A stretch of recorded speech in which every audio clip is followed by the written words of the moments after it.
Well, it is 6 o'clock. Oh, I like it.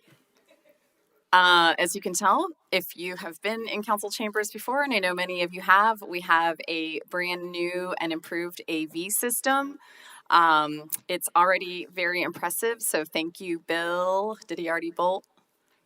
And Joel, who's over here giving us some tech support as the city clerk learns all of the ins and outs of this system. So it will hopefully be a better experience for us on the dais. Our staff, as you see, now has microphones, but also you in person here at council chambers, and especially those who are watching us remotely, because if you've ever tried to watch our council meeting on the YouTube stream, it really does look like you're watching security footage at a department store. So we've got brand new camera up there, and we're going to be able to toggle back and forth between the podium and the dais. And I think it's going to be better overall for all segments of who's involved in paying attention to these council meetings. So thank you everyone for putting that in place, and please forgive us if we have any technical glitches or difficulties as we go through this first meeting. In the meantime, we will go ahead and begin with our invocation and salute to the flag led by Mr. Horn. Please rise.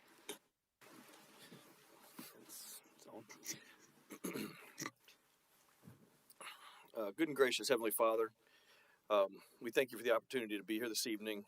I ask for your guidance over all the members of this council as they continue to serve their community. Father, we ask that you would continue to watch out for all of the police officers, EMS providers that are serving their communities around this country, and all of our military who are serving this nation at home and abroad. Father, I would ask that you would give them strength to perform their jobs. Father, I would also ask that you would give peace to all the families in this nation that are suffering right now, all the families that are affected by the recent airplane crashes in Washington, D.C., as well as Philadelphia, all the families that are suffering in California through those wildfires, and even the ones that are still in the Carolinas that are still suffering after those floods last year. Heavenly Father, I ask you would give them peace that we can only find in the name of your Son, Jesus Christ. Amen. I pledge allegiance to the flag of the United States of America and to the republic for which it stands, one nation, under God, indivisible, with liberty and justice for all. This meeting is called to order. Madam Clerk, roll call. Councilmember Golding, Here. Councilmember Horn, Here. Councilmember Jansen, Councilmember Sutton, Here. Councilmember Wagner, Here. Councilmember Wouters, Here. Mayor Hoffman. Here, and Mr. Jansen is unable to join us in person today because he is up in D.C. representing the city of Jacksonville Beach with the National League of Cities. So we thank him for his service at that end, and I believe Ms. Golding will be making our motions today. So we'll go ahead and start with approval of minutes. I move that we approve the minutes from the regular city council meeting held on January 21st, 2025. Second. We have a motion and a second. Any discussion? It's a very sensitive button, I just learned. All in favor signify by saying aye. Aye. Any opposed? Motion carries. Item B. I move that we approve the minutes from the joint city council CRA workshop held on January 27th, 2025. Second. We have a motion and a second. Any discussion? All in favor signify by saying aye. Aye. Any opposed? Motion carries. Approval of the agenda. I move that we approve the agenda. Second. We have a motion and a second. Any discussion? All in favor signify by saying aye. Aye. Any opposed? Motion carries. I'm going to start with announcements. Ms. Golding is always first on the light, but I do want to take the opportunity to congratulate her for her participation in the Donna Marathon, not only running, I think you did the half marathon, but also being one of the top fundraisers for the event. So both of those are big achievements. The Donna Marathon, if you missed it, I don't know how you could have, was this past weekend. It was the first time it started and finished in Jacksonville Beach and had beautiful weather. So it's absolutely the perfect weekend. And 3 more of us participated in the race. Mr. Wagner, Mr. Sutton, and myself all crossed the start line. We did not cross the finish line. but you can ask us about that later. I already mentioned the new AV, which we're very excited about. And then if you've had a chance to drive by Beach and Third, you will see a much anticipated and long awaited new digital sign. So congratulations to Jacob, Board, our communications manager, and everyone who was involved in that. As you can imagine, supply chain issues and availability and making sure we have just the perfect fit for the existing monument sign was all considerations in making that happen. So it is something we can access remotely, but they will not give me the password. So I can't help you with your messages, but we'll be coming up with a good scheme of messaging on that soon. I also wanted to take a moment to recognize Margaret McQueen, who's if she was still with us, her birthday would be on this Wednesday, February 5th. If you don't know who Margaret McQueen was, I encourage you to take a minute and Google Beaches Museum, Margaret McQueen. There's a great article on her. She was a real community leader as well as a city council person, representing her community very well, and we still see the lasting impacts of her efforts, including through our Carver Center activities and our CAPE program. So we're really proud to continue to honor her on her birthday this year. Moving on, Miss Golding. Thank you, Mayor. As the mayor said, I did run the half marathon for the Donna Marathon to Finish Breast Cancer. And I have to say that the community of Jack's Beach came out amazingly. It was, as a runner, I could tell you that the people that I ran with all said how amazing the support was, from the cheering to the signs to the food. Some of the things that I didn't want to eat, but just the music. People had music. Some people, there was a guy in front of one of our condos that had a speaker set up and a guitar, and he was playing live music, and it was just amazing. Our community really made us proud, and I was proud to be able to tell the people I was running with that I live in Jack's Beach. This is my community, and I heard so many runners saying what an amazing run it was because of the community support.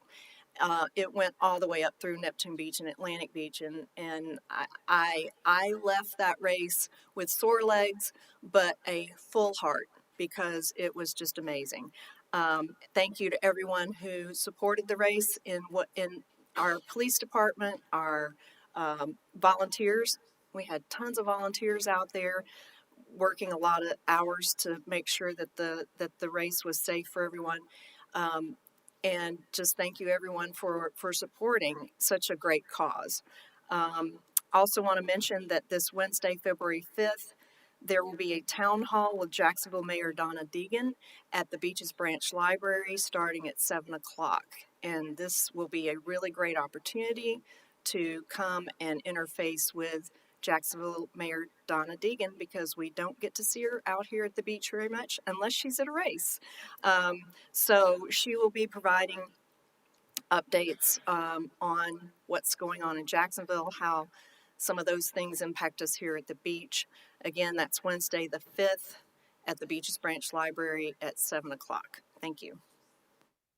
Thank you, Ms. Golding. Mr. Wagner. Boy, this looks wonderful today. This is great. Thank you all for coming out. We really appreciate it. This is our our government and our people in action. So thank you for attending, and look forward to a great meeting. I also wanted to take a second and thank Mike and some of the other city council members for encouraging me to take the Institute for Elected Municipal Officers training session last weekend. And while it did mean I was in Gainesville on a Saturday, it was a wonderful learning experience. It was time well spent, and I'm going to bring a lot of that back as I help work with this group and all of our citizens on getting things done for the city. So really wonderful. And then, because everybody else has talked about the Donna, I'm going to share mine, but those that were here last meeting will know where I'm going to go with this. But the Donna Foundation is just personally very important to me. The funds that are raised in large part go to research activities done at Mayo Clinic. And many years ago, Mayo Clinic, Dr. Eva Perez, determined a way to treat HER2 and triple negative breast cancer, which are, if you're aware of those, are two of the deadliest types of breast cancer. And actually, well, I won't go into that. But the reason I think that is so important and worthy of acknowledgement is 14 years ago, my wife was diagnosed with HER2 positive. She's in the audience, and we got to do the Donna together with a form of breast cancer that 20 years ago she probably wouldn't have survived.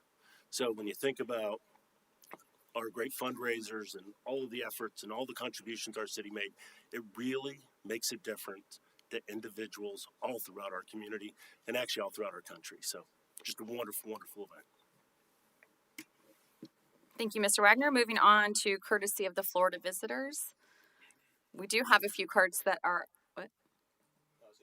Oh, no, this is just courtesy of the floor. We have cards attached to specific agenda items as well, but these are just general.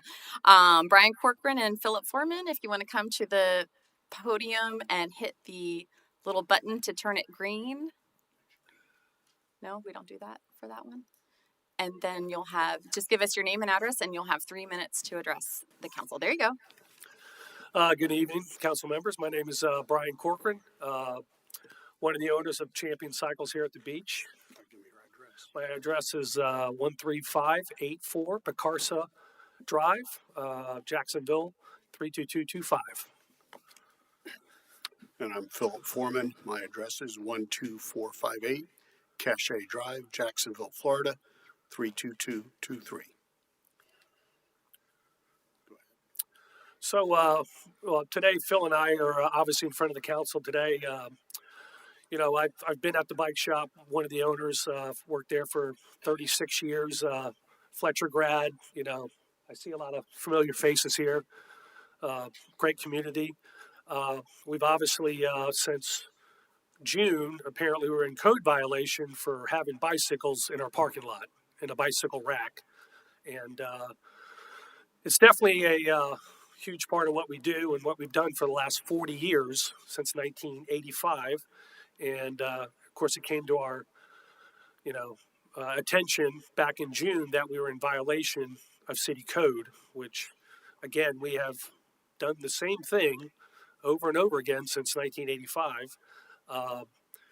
And since we were in code violation and having to sell all my rental bikes, which is a pretty large portion of our revenue, and of course, the biggest thing we do here, obviously, folks that live at the beach, everybody rides bicycles, and that's a huge, huge part of what we do as far as repair and service. And we have a quick turnover rate. We have a high volume of product that comes in every day. I have a small store at the beach. We have 2 other locations in town that basically all run the same way.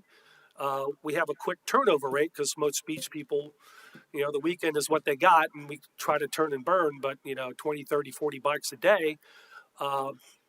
We basically have done the same thing for many, many years, but unfortunately, since we've supposedly been in code violation, it has been a tremendous, burden on our revenue. And we have been a staple business at the beach for many, many years. And I just feel that, if this is a code for 40 years, why is it being enforced now? And again, a bicycle store, and I've done this for most of my life, you have to have a bicycle rack to store your bicycles for customers. And, so it's just been, it's been a tough 6 months. And I just feel that, you folks could address this and obviously help a long, successful staple business at the beach. Thank you. Thank you. Thank you, Mr. Corcoran and Mr. Freeman. Tony Kumarick. I always mess that up.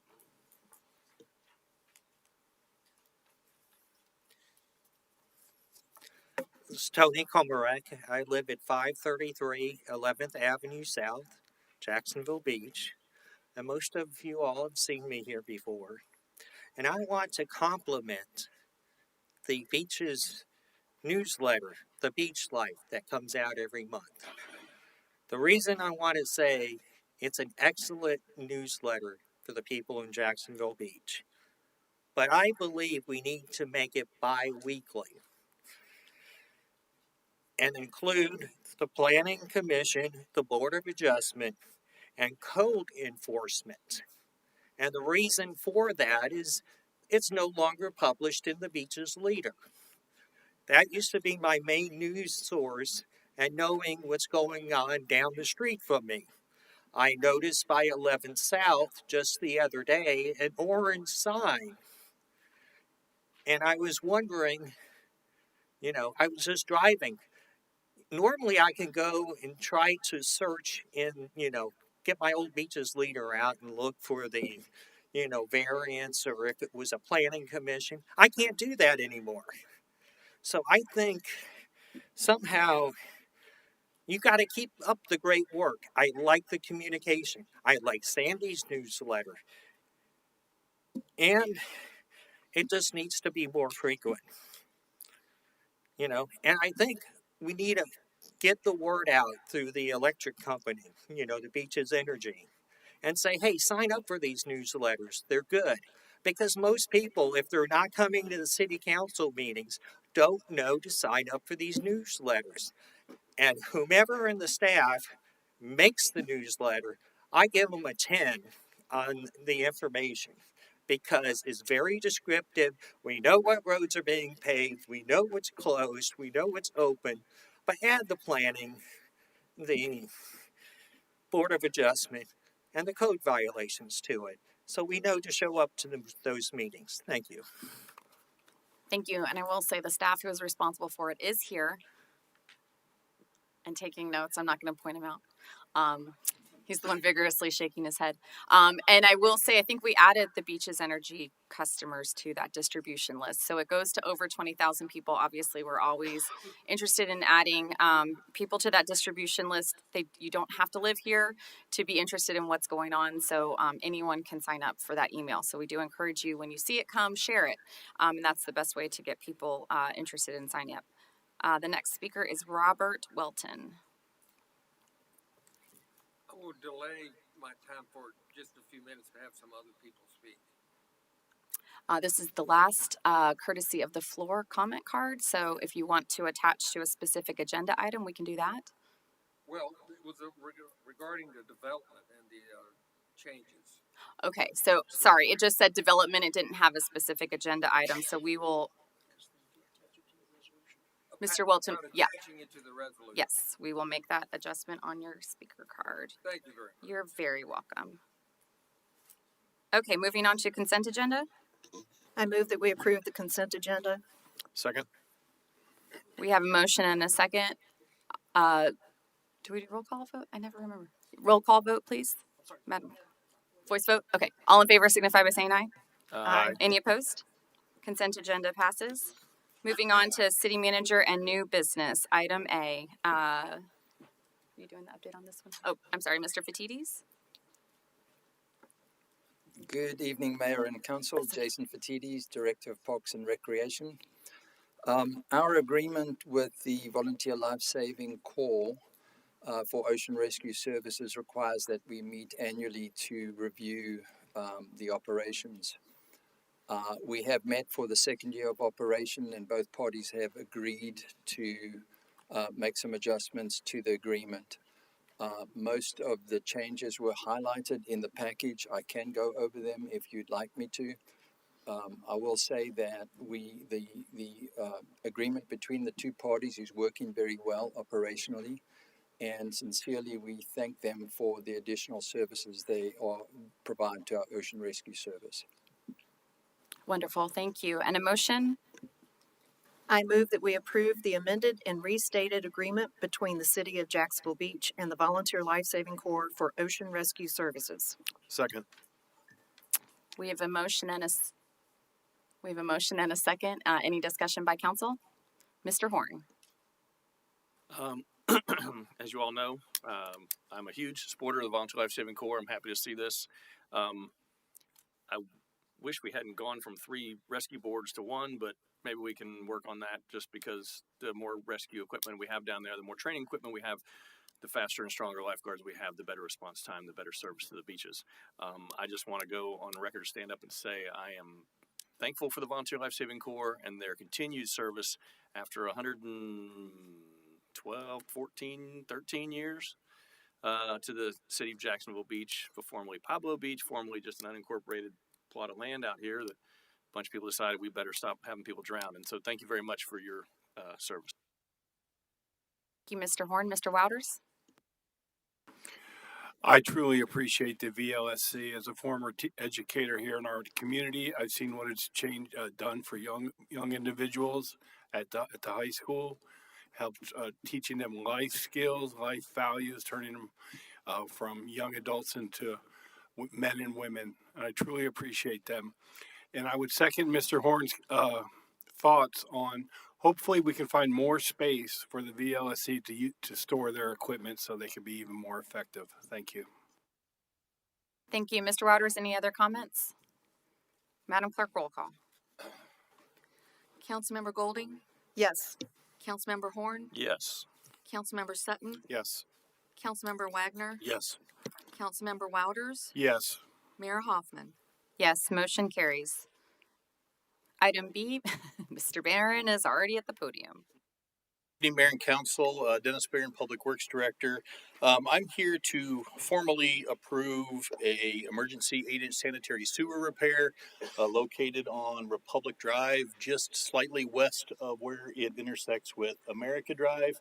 Map on the wall, the green line is actually the sewer main that runs through there. The red zone is where we have a storm crossing going from the pond on the north side of Republic.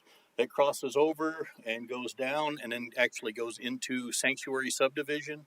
That storm sewer is currently surcharged, which means it's full of water all the time because of the depth. And we have found that there is a crack in it. And so we know we're leaking stormwater into our sanitary sewer system, which is not a problem.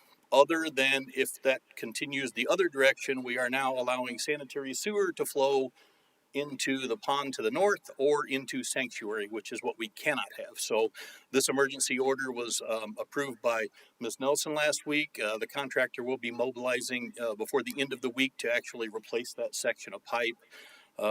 Everything else I think is included in your memo. If you have any questions, I'm here to answer those. Thank you. And a motion?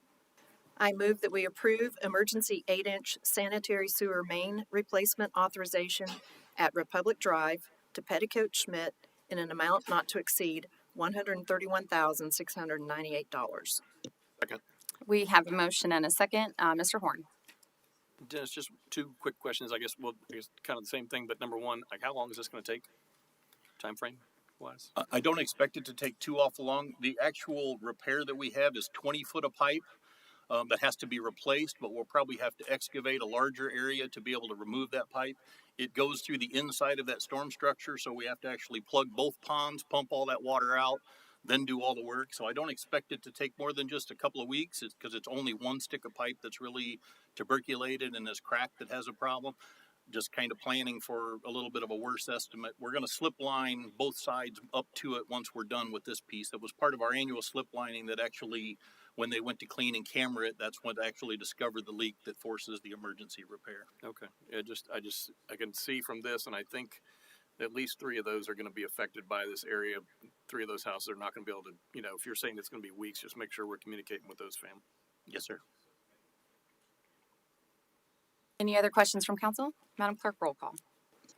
Councilmember Horn, Yes. Councilmember Sutton, Yes. Councilmember Wagner, Yes. Councilmember Wouters, Yes. Councilmember Golding, Yes. Mayor Hoffman. Yes, motion carries. The next item is with regards to the legislative action days. Oh, do you have a report, Ms. Gallagher? I was just going to introduce the Okay, item. go ahead. If you'd like to, I don't. Okay. Molly Gallagher, Assistant to the City Manager. I'm here tonight seeking authorization for those council members who are interested in attending the legislative action days this year. And whether that you're staying the 24th through the 26th or making a day trip on the 25th just to meet with the legislators that public affairs consultants will be scheduling for you all. This is a great time for you to meet with state legislators to lobby for Jacksonville Beach issues. And generally, we have a really good showing of council to go and meet with the Duval delegation. Thank you. So what we'll do now is if you are interested in attending Legislative Action Days, if you just want to flip your light on, and do we know Mr. Jansen is planning to attend? Okay. So for the purposes of the motion, we have Sutton, Horn, Wouters. You just blinked yours. Just okay, everybody. No. Are you a yes or no, Mr. Wouters? Mr. Wouters. Okay, nobody touch your lights. Sutton, Horn, Wouters, Hoffman, Wagner, Jansen, Golding. 7? Get ready, Tallahassee. Those legislators are going to know we're coming. Okay, so, and we'll go ahead. You can turn your lights off now. Thank you. And a motion. That's not the new part of this AV. This has been there. Go ahead. I move that we authorize the following elected officials to attend the Florida League of Cities Legislative Action Days on March 24th through 26th, 2025. Mayor Hoffman, Vice Mayor Jansen, Council Members Golding, Sutton, Horn, Wouters, and Wagner. Second. We have a motion and a second. Any discussion? Madam Clerk, roll call. Councilmember Sutton, Yes. Councilmember Wagner, Yes. Councilmember Wouters, Yes. Councilmember Golding, Yes. Councilmember Horn, Yes. Mayor Hoffman. Yes, the next item is, go ahead. The second piece to this item is to authorize the mayor and vice mayor to attend the Florida League of Mayors events that are held within Legislative Action Days. The agenda was attached to this memo, so we're looking for that for you, Mayor and Vice Mayor Jansen. Thank you. And a motion? I move that we authorize the mayor and vice mayor to attend the Florida League of Mayors additional events within the Legislative Action Days. Second. We have a motion and a second, and I just wanted to comment that it is very significant that we have, in this case, our entire council going to Tallahassee. We spend a lot of time kind of playing defense to protect home rule and to protect a lot of things that you want to have the decision making close to you in your community. So every year we think they can't possibly think of more things to take away from our local communities, and every year they prove us wrong. So being in Tallahassee, being a presence with our local legislators as well as those we have relationships throughout the state is really important, but we also get to meet other local elected officials. So there's a lot of and to get a lot of training on the legislative issues. So it's really kind of an exhausting couple of days because we're really out there doing the best we can for our legislative issues that are important to Jacksonville Beach. So thank you to the council for being so involved. Any comments on the mayor and vice mayor portion? Madam Clerk, roll call. Councilmember Wagner, Yes. Councilmember Wouters, Yes. Councilmember Golding, Yes. Councilmember Horn, Yes. Councilmember Sutton, Yes. Mayor Hoffman. Yes, motion carries. Okay, moving on to the ordinance portion of our meeting and the rest of the speaker cards.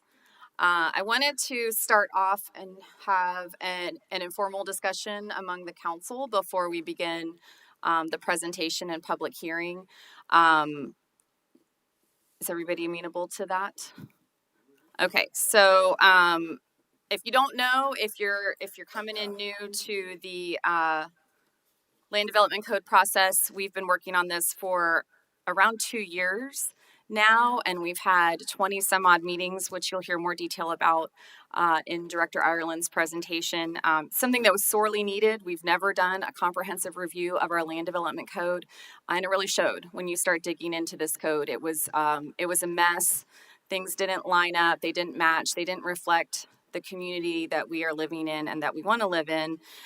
We hired Kimley Horn to come in as our consultants, and they have lived and breathed our land development code for that time along with us. We had meetings with and not only just meetings, but also robust participation from our Board of Adjustment Planning Commission, CRA, as well as the council. And this actually stretched over 2 councils.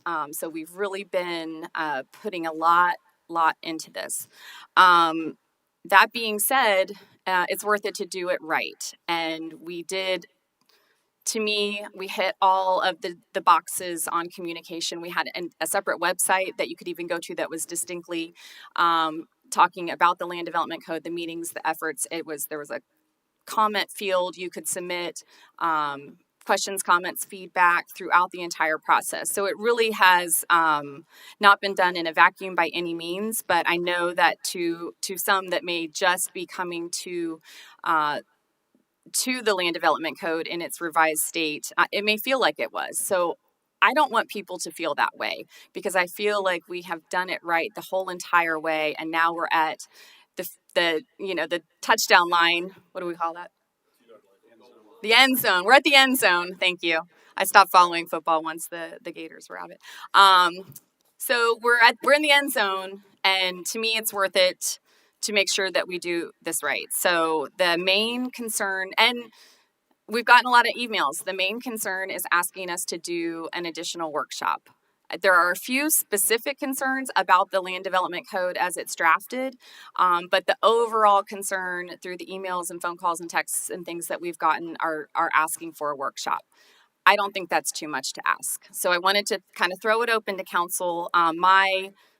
What I would like for us to do is to go ahead and hold the public hearing and the presentations and to vote on the first reading, because that way we can go ahead and not waste everyone's time who's already here, but also to go ahead and get any specific concerns on the record from both the council as well as the citizens who would like to comment on it.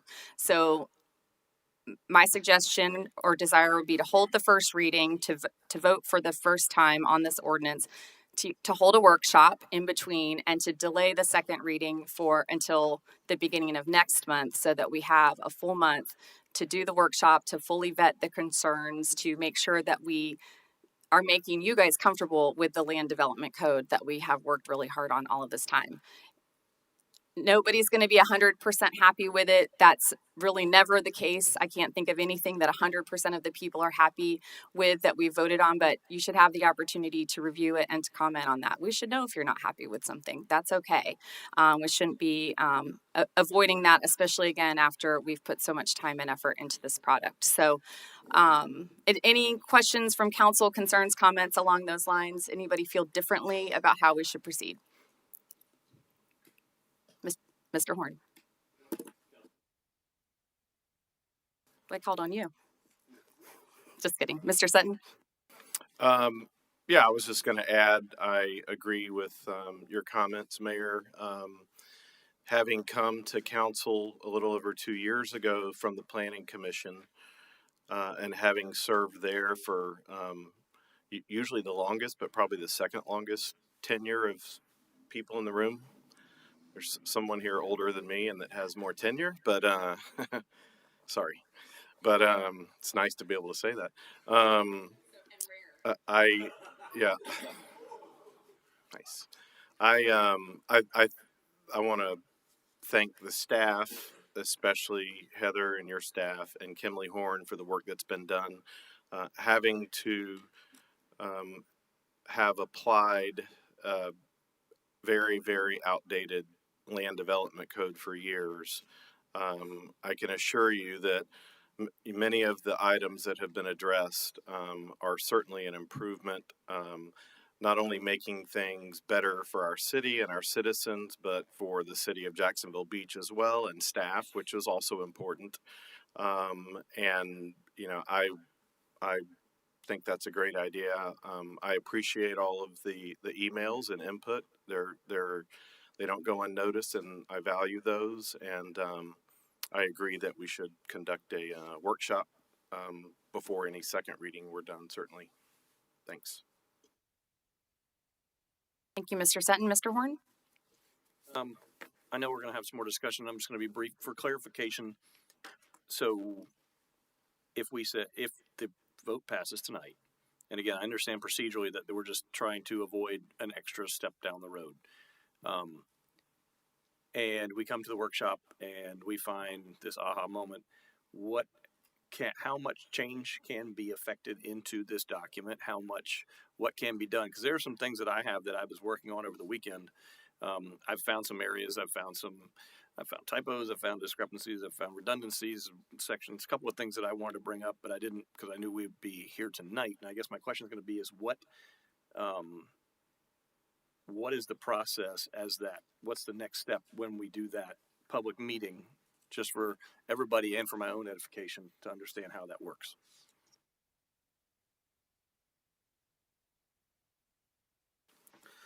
All right, so from a purely legal perspective, under Chapter 166 of the Florida statutes, which governs municipalities and ordinances, an ordinance has to be heard by you all at least 2 times. The title has to be read twice. Based on the way the title of this ordinance is phrased, which is in compliance with the law, it is very general in sense. So the main concern is usually if the title is going to change, because we have to advertise the title. I don't believe the title is going to change no matter what proposals come out. So legally, you could proceed to a second hearing at a date you choose, even if you make a lot of changes tonight, or at a subsequent to a workshop. That doesn't mean, though, that you all can't decide that, well, this is a lot of change, let's turn the clock back to the first hearing. So I guess either way, however you all want to proceed policy-wise should be legally permissible. And as I'm listening, if for some strange reason it's not, I would intervene and interject when a motion's being made. Okay, thank you. Great question, Mr. Horn. Ms. Golding? I do appreciate the suggestion, Mayor, but I have some concerns with that suggestion because people are here tonight to speak, but the primary issue that I've heard is that they haven't had enough time to review the land development code. Now, there have been a lot of workshops, yes, but those were all conceptual. We did not see a written land development code until January 7th. And some citizens didn't even see the land development code until after January 27th because it was posted on the website, but then it came back down because it was tied to the Planning Commission workshop that was held on the 13th. And so a citizen couldn't find the land development code on our website until that problem was corrected, which was corrected after the Planning Commission hearing that was on the 27th. I realize we have a lot of people here, but my concern is that they're not going to be able to give us meaningful input tonight because they've not had a chance to read the entire 317 pages of the document. I would submit that we allow people to talk tonight, but I think we need to defer the public hearing to another date after the workshop so that our citizens have a chance to read the document, understand the changes a little bit better, and then we have a public hearing where the citizens can provide us meaningful input. Wagner? So I think every point that's been made up here has been a good point. The one thing that I would encourage our citizens, everybody here who has concerns on this topic, is with the extension and everybody getting a chance to review the document, I would encourage everybody to do it. One of the things that I want folks to be aware of is we have business owners that are financially being impacted every day by our land development code. Brian and Todd, when they came up and spoke about that, the thing that allows them to go back to business as normal. And I happen to know how much this has impacted their business, and it's significant. It's more than a lot of people make. And so I'm not saying let's rush through this. I'm not saying we don't want your input. I'm saying just the opposite. But what I'm asking is that we really take advantage of the time. Let's digest what we can. It's a very extensive document. I have read it all, and it's it's not for the faint at heart. So and I've also had the opportunity because I'm a born and raised guy. I know lots of people that have been in industries associated with this. So I sat down with them and I reviewed the document, gotten input from folks that slug and pound nails and every day in our community, and for the most part, when you go out and you talk to those people, if they've had an opportunity to look at this, for the most part, they're going to tell you there's a lot of really positive changes. There's a couple of tweaks. There's a couple of things that we can do different, and maybe you have something great idea that we've missed, and that's wonderful. All I'm asking, and I'm encouraging you guys is, there's a balance here, and I really do want to protect our local business owners as well. And I just don't want people to be negatively impacted, them and their families and their businesses. So let's take the time. Whatever the time we decide on is great, but let's make sure we use it well so we don't need to extend it. So we can make these decisions so that our friends and our family and our neighbors aren't additionally impacted. So that's the only encouragement I'm going to throw out there. Mr. Sutton?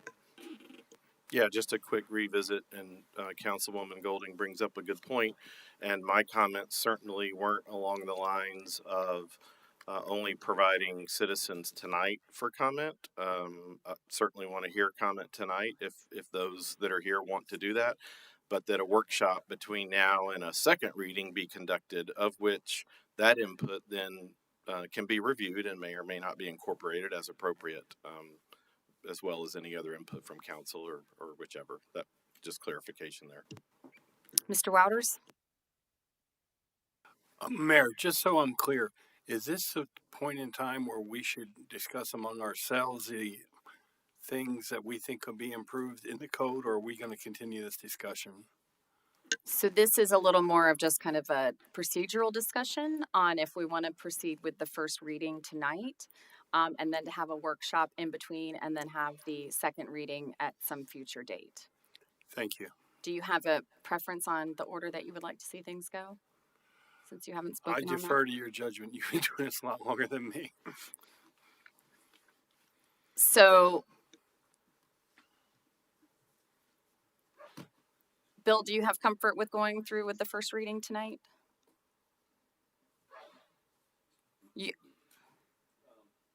I don't want to put you on the spot, but I also don't want to start this if it's not going to. I understand this procedurally. I'll say this for the crowd. I understand this procedurally in that this would be, I understand, and after having been to all the other meetings, me personally, I would be comfortable. Having said that, I'm not up here to vote for me. I'm up here to vote for these people out here that say no. So I would not feel comfortable passing this tonight. That's, like I said, I know where I stand, but it doesn't matter where I personally stand. I don't speak for myself. I speak for the crowd. Mr. Wouters? I would like to second Mr. Horn's thoughts after speaking with our counselor. This is a judicial hearing, not a legislative hearing. Thank you, David. So I think the code of ethics applies, and we should listen to our constituents who put us here. Thank you.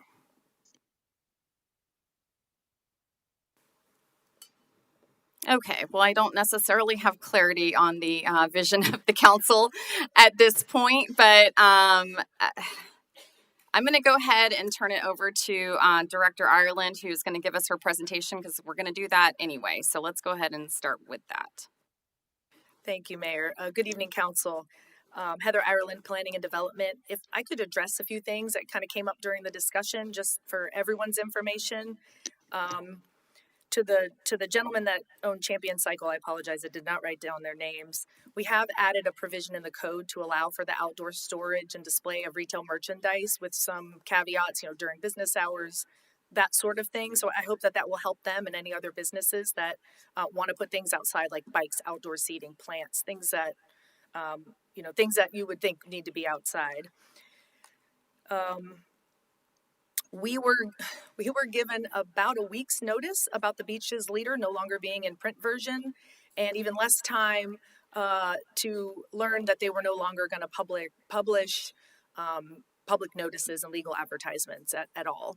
So we really had to scramble. We are either going to use, and we were also waiting for some legal interpretation on what we can do and how.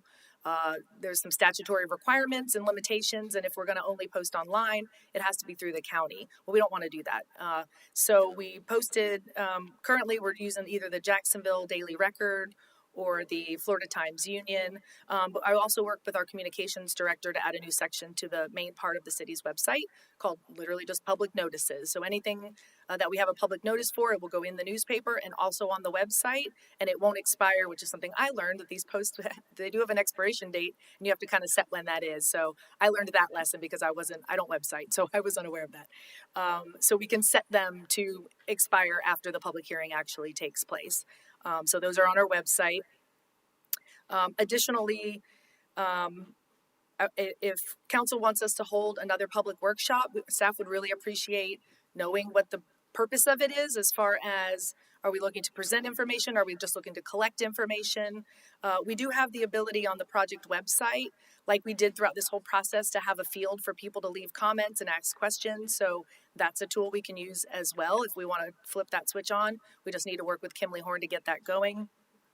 And the second reading of the ordinance is also a public hearing. So, we always take public comment at both hearings of ordinances. So there's another opportunity as well for kind of those folks that are still looking into the document, and have some more comments down the road in the next few weeks. With that, I will start my presentation, and bear with me. I'm going to look at my notes here because I can't crane my neck to look at the screen, and I was told this has a little bit of a delay, so bear with me. First, I'd like to thank everyone that participated in the process, especially council. We asked a lot of you guys to come to multiple workshops, briefings, and to review this document. It is a heavy lift, but that's our job. We have looked at this.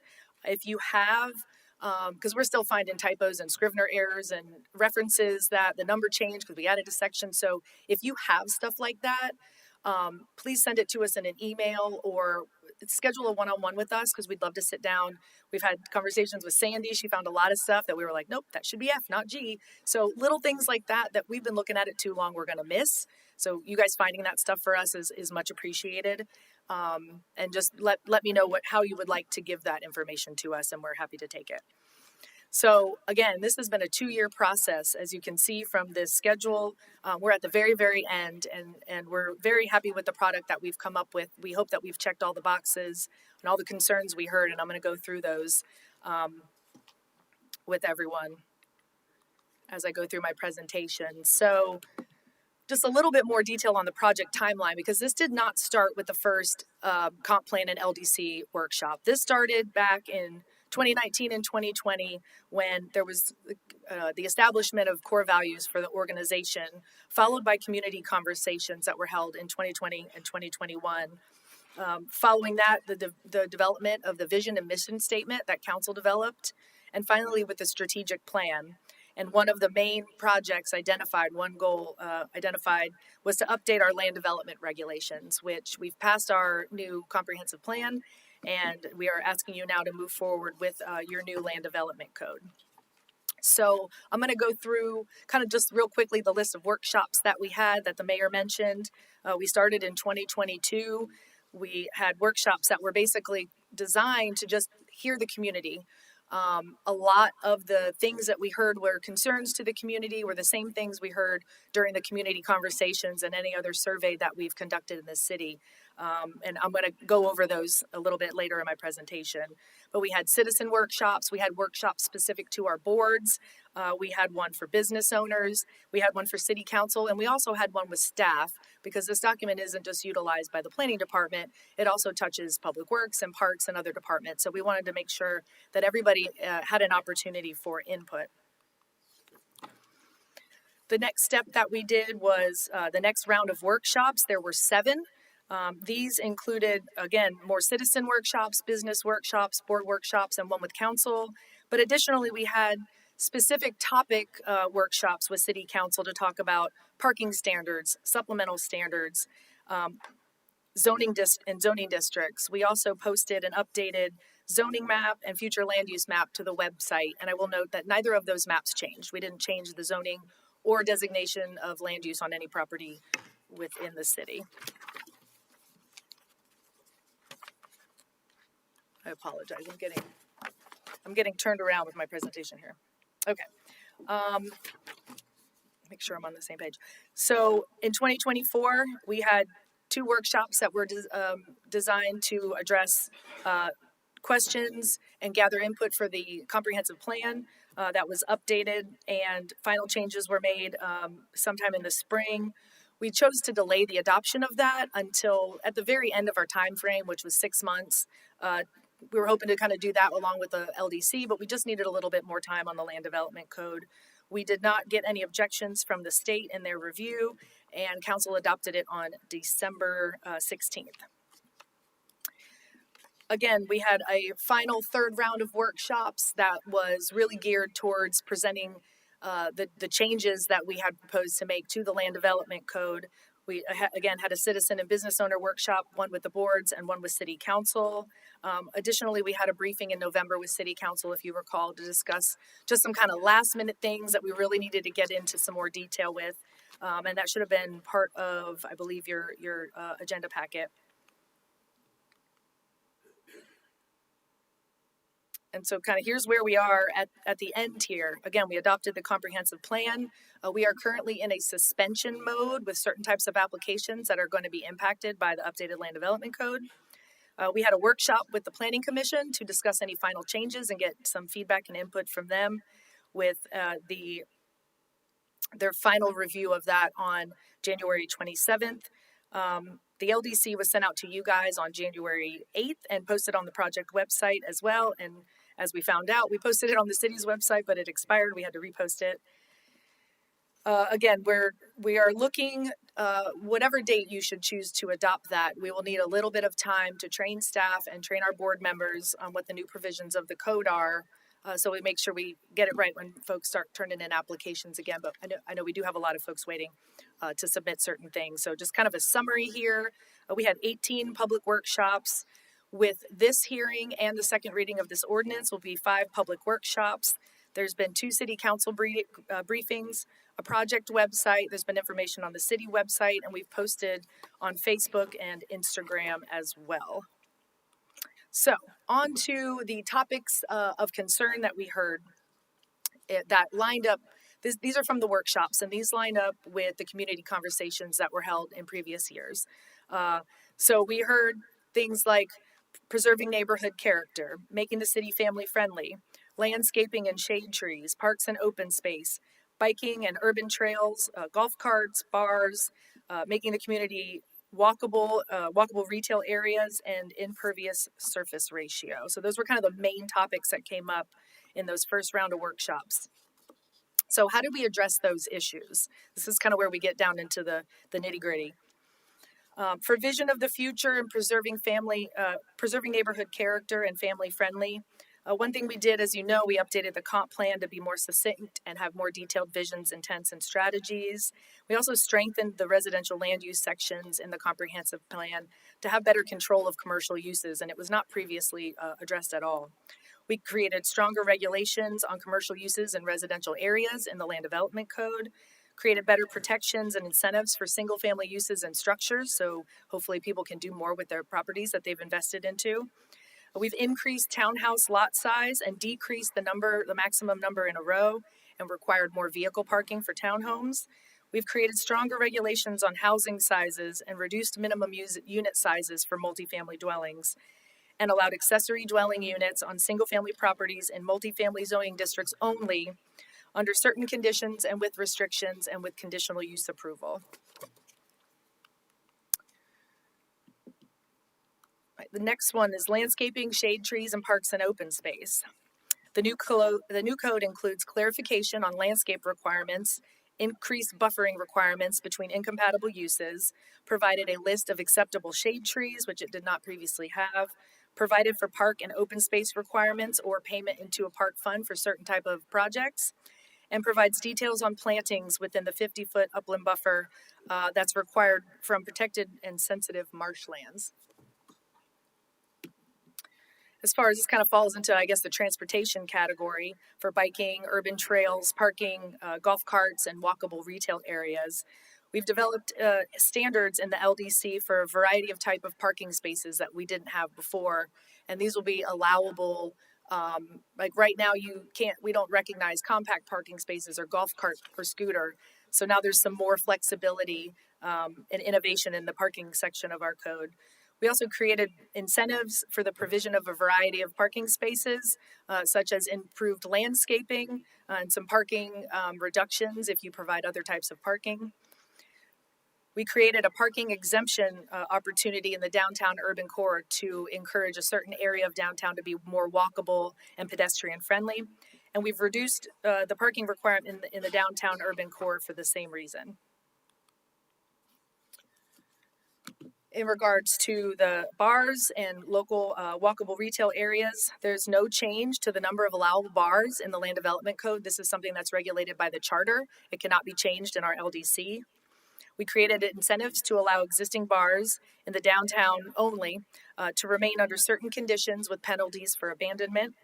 Created a downtown parking exemption area that I mentioned to encourage more walkable, pedestrian-friendly First Street in the downtown core, and identified the Urban Trails Master Plan in both the Comprehensive Plan and the Land Development Code. Impervious surface ratio, or ISR, this was something that the previous Land Development Code didn't even address at all. So this has been defined, and we've differentiated between it and lot coverage. We've updated the lot coverage and provided for a maximum impervious surface ratio for single-family uses, but at the same time, we set limitation on house size while allowing property owners to make improvements, hopefully easier, and also recognized alternative materials for hardscaping, such as decking, pool decks, walkways, things like that. There were no changes to the commercial, industrial, or multifamily standards, with the exception of increased buffering requirements between uses. So what does the new Land Development Code do?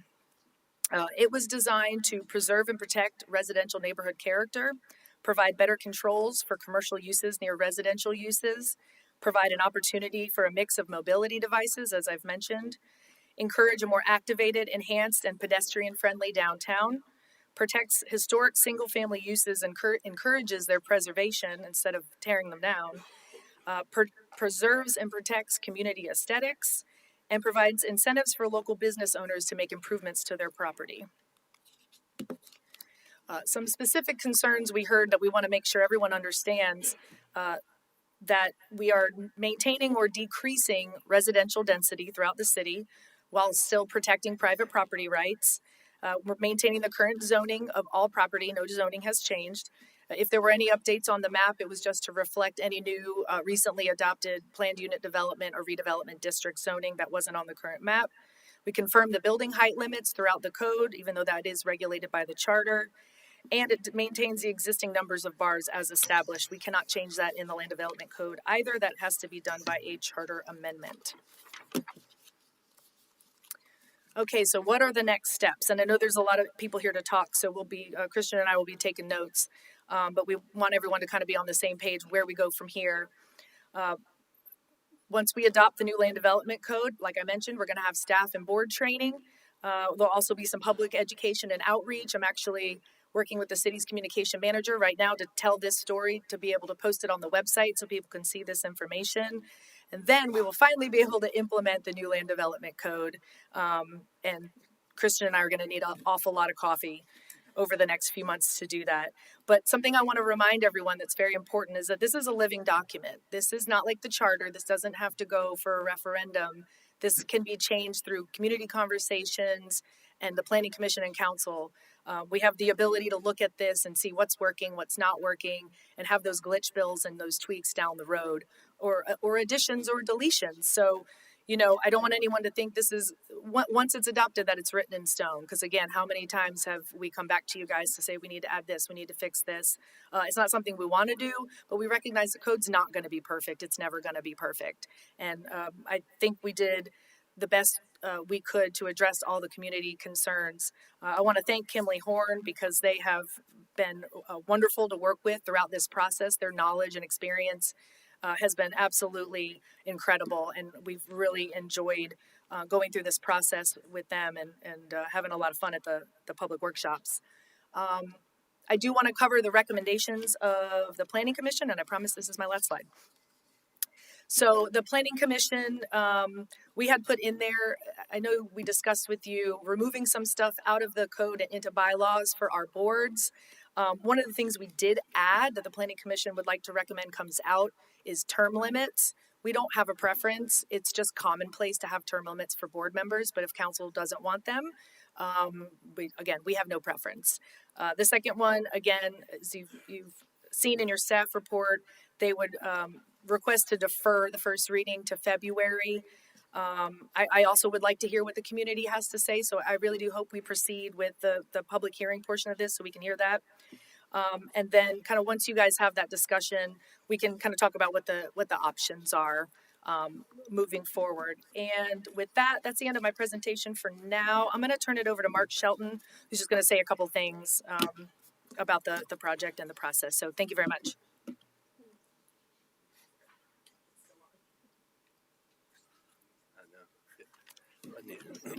Getting old, my knees are popping. Mark Shelton, Kinley Horn Associates. I just want to say a quick thank you for the extent that we've been working on this project. We have rarely seen such exceptional participation by the citizens, the boards, and you all, the city council. I appreciate it. I know that my team appreciates it, and we can't do what we are contracted to do without that input. Heather is right. We use our extensive knowledge. I think between us, our team has over 50 years of experience with LDCs, and we were excited to get the chance to provide input and suggestions for this. But we did also note that from the beginning, we knew that we were going to have an extensive outreach program. We planned it. We actually had a few extra workshops, and we believe that we accomplished this goal. And again, appreciate the input all along the way. We want to assure you tonight that we've held more advertised meetings for this project than we have with any other similar comp plan LDC update project that we've ever done in North Florida. It says something about y'all, how you all required that and asked us to do that, and I believe we have. But with that being said, I know there's a lot of people who want to speak, and we'll be happy to stand by for any questions. Thank you. Thank you. Ms. Golding?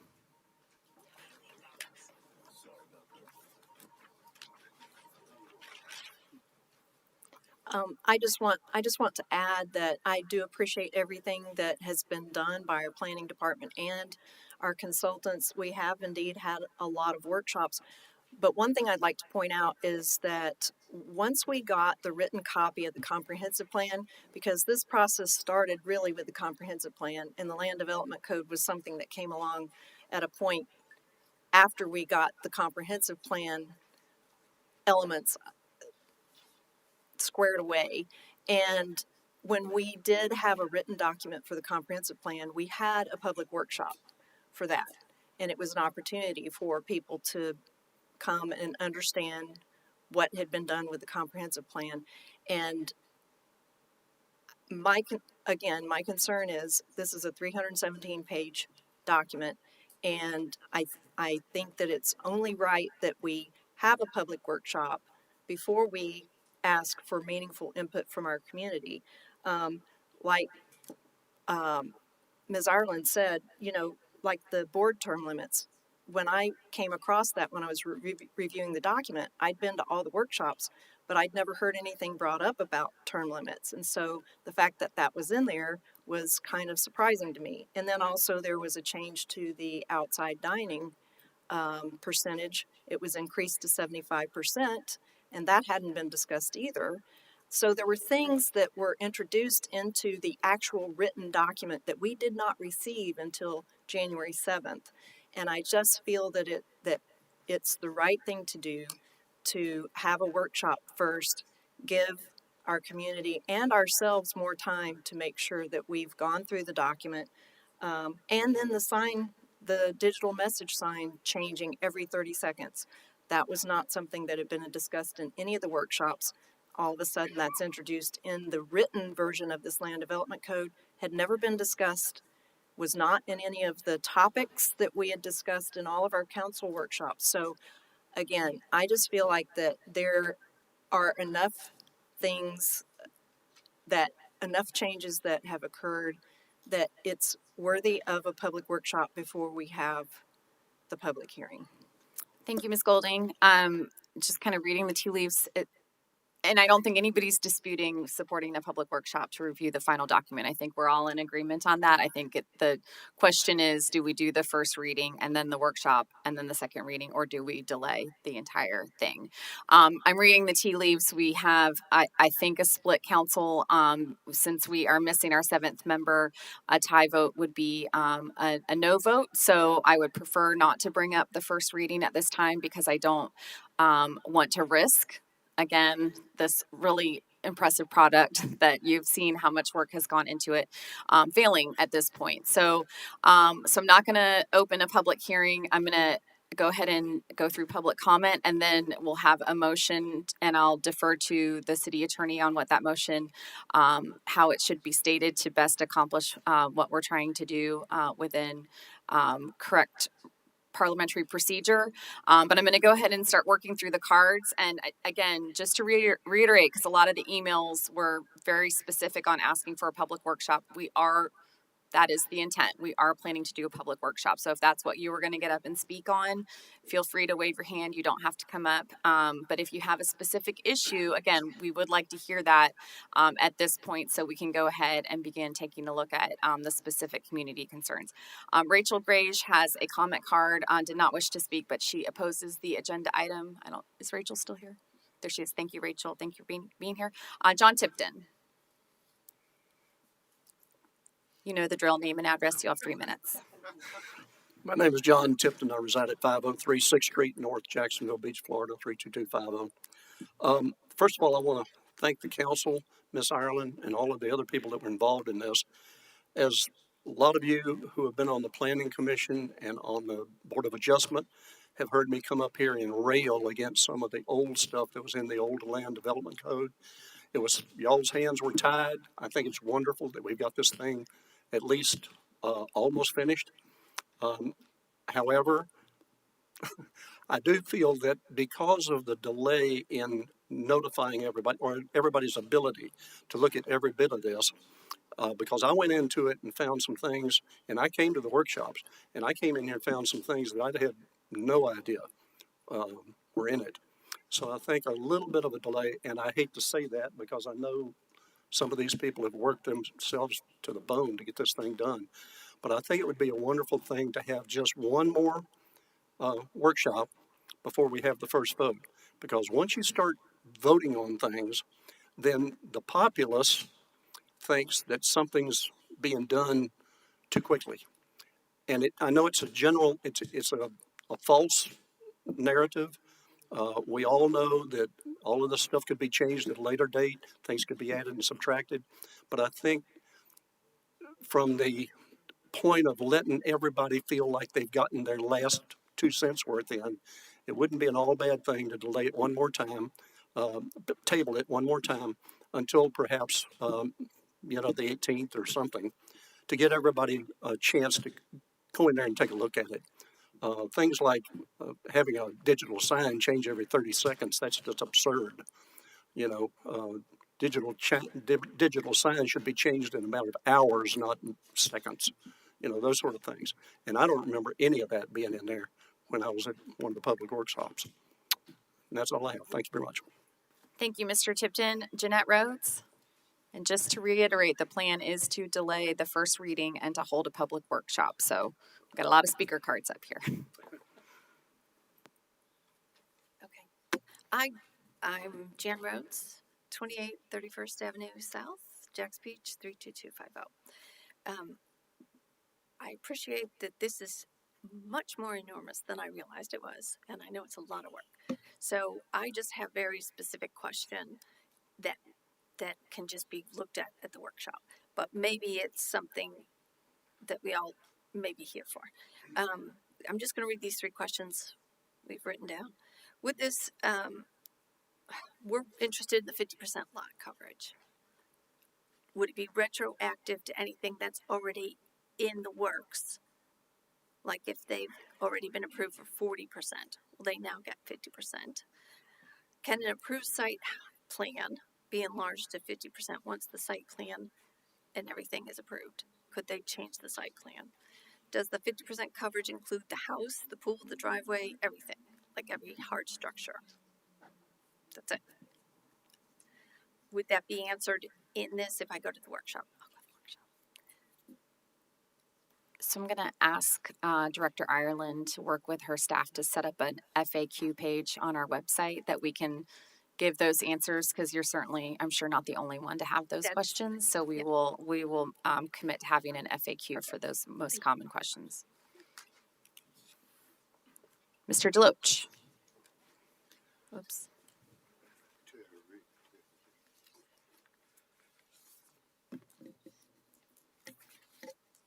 Just had a couple little printouts I was going to pass out if I could. Mr. Sutton, thank you very much for the introduction. As the oldest, longest serving executive commissioner in history. But to be fair, you've served the community longer than I have. On the boards, on the planning commission with me, we work together, and on the city council now. So I may be the oldest, but you're the most qualified. I just wanted to say I'm Terry Deloach, 405 32nd Avenue South, Jacksonville Beach, Florida, 32250.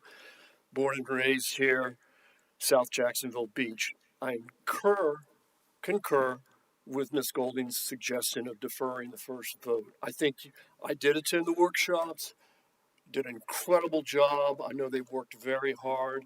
I loved the simplicity of the new code, but there were things that were not discussed at the workshops that warranted it. One close to my heart was the 30-second changing digital signs. That came to the Planning Commission when Mr. Sutton and I were on it, and Ms. Georgette Dumont, and we did not move forward on that. It came to us 4 different times. And 4 different times, there was not a good reason to do it. Nothing has changed. The players are still the same players that want this change. But in order to keep keep from having a visible distraction, which is what the digital signs are. They're visual distraction. They're made that way. And remember, when we say 30 seconds, it's not that the signs are going to all stop at 30 seconds and then turn back on or change. It's going to be this one's 30 seconds and that one's 30 seconds. So as you go down 3rd Street or Beach Boulevard, they're going to be flashing. It's going to be, each sign will change at a different time. So we sent that back several times. If you go down 3rd Street, there used to be the Watson Realty sign that you could literally almost see from Beach Boulevard, which was a digital sign. Right now, the dental sign on 11th Avenue South, you can see from 5 blocks away. That's one sign. So we have to look forward, not now, but 10, 20 years from now. And again, as these digital signs come down in cost, more people will utilize them. We just don't want to become a digital wasteland, which it is possible. If you don't think it's possible, think again. Look at Jacksonville. And we certainly don't want to pattern ourselves after Jacksonville. When we're long gone, these decisions will be here.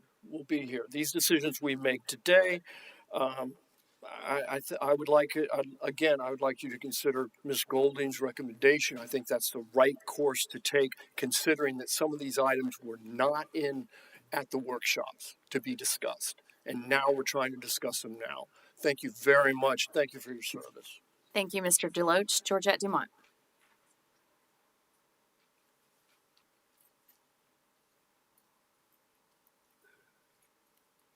Thank you very much. Georgette Dumont, 507 16th Avenue South, Jacks Beach, Florida, 32250. So first I want to thank the planning department and Kimberly Horn. I know you guys have been through it. So I thank you for still going through it with us. I spent 6 years on the planning commission, and so I don't have the years that Terry and Gray have, but I have the knowledge. And I will say that really helped me get through the LDC, and I can't imagine what somebody who's not used to looking at a land development code, how they're even looking at or trying to understand it, especially since there was no strike through underline format provided for the public so they could see where the changes were. Like I said, a lot of great work has gone into this, and the city should be very proud to display all of the lot of great changes. There are a couple that are some concern, like so some of the great ones, changing the lot sizes so we'd have less variances in front of the Board of Adjustments. Great idea. The staggered with the townhouses, another great idea. But then there are other things that, never discussed in meetings that kind of raise some flags. So the first one was, the term limits were never discussed in meetings, and the big one that was never discussed in the meetings was the digital sign. In 2014, I was on the Planning Commission with Greg and Terry and others, and we had to keep sending it back to staff so it wouldn't go to council because it was not ready to be voted on. And I did not know that that was in this draft. So I was the only person, well, in addition to Council Member Golding, at the Planning Commission meeting last week, where the vast majority of the residents still had not seen the land development code, so they didn't even know what to go there and talk about. In addition, there was a chart that said what all the changes were, and it's blue and white. And when you look at it, you think that you've already saw it at an earlier meeting. However, there were a lot of changes in that document I didn't look at. So I'm like, oh, it's the blue and white one that highlights what all the changes are. There are a lot of differences in it, specifically that the sign change. The 30-second sign change. When I was speaking to the Planning Commission, I would have brought up that they want to send it back to staff instead of pushing it along to you guys, but I didn't know that it was there. And I know that they have done a yeoman's task at trying to include the public throughout this whole process, but as Ms. Golding stated, that a lot of the public aspects were done earlier in the process for the comprehensive land, and they were conceptual. We did not have anything to actually hold and point to and visualize until a couple weeks ago, and even then we still had no strike through underline. So with that, I thank you for holding off this vote and going to a public workshop. Thank you. Thank you, Ms. DeMont. John Atkins.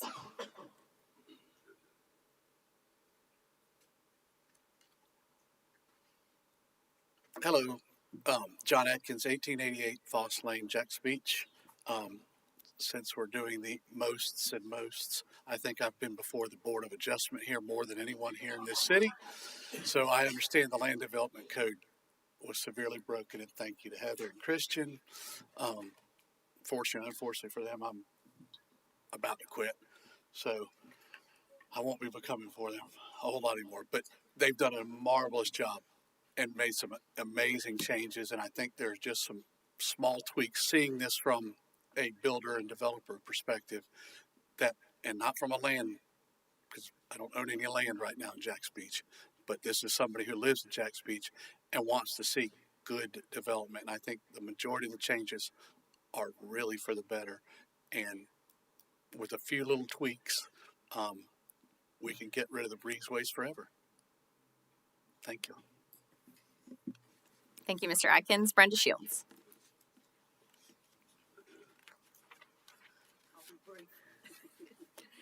Brenda Shields, 315 18th Street North, Jacksonville Beach, Florida. And I thank you for postponing this because I've been trying to read it all myself. And what I'm trying to do is download it and then cut and paste so I can actually have a hard copy to read. And I've gotten through quite a bit of it, but not the whole thing yet.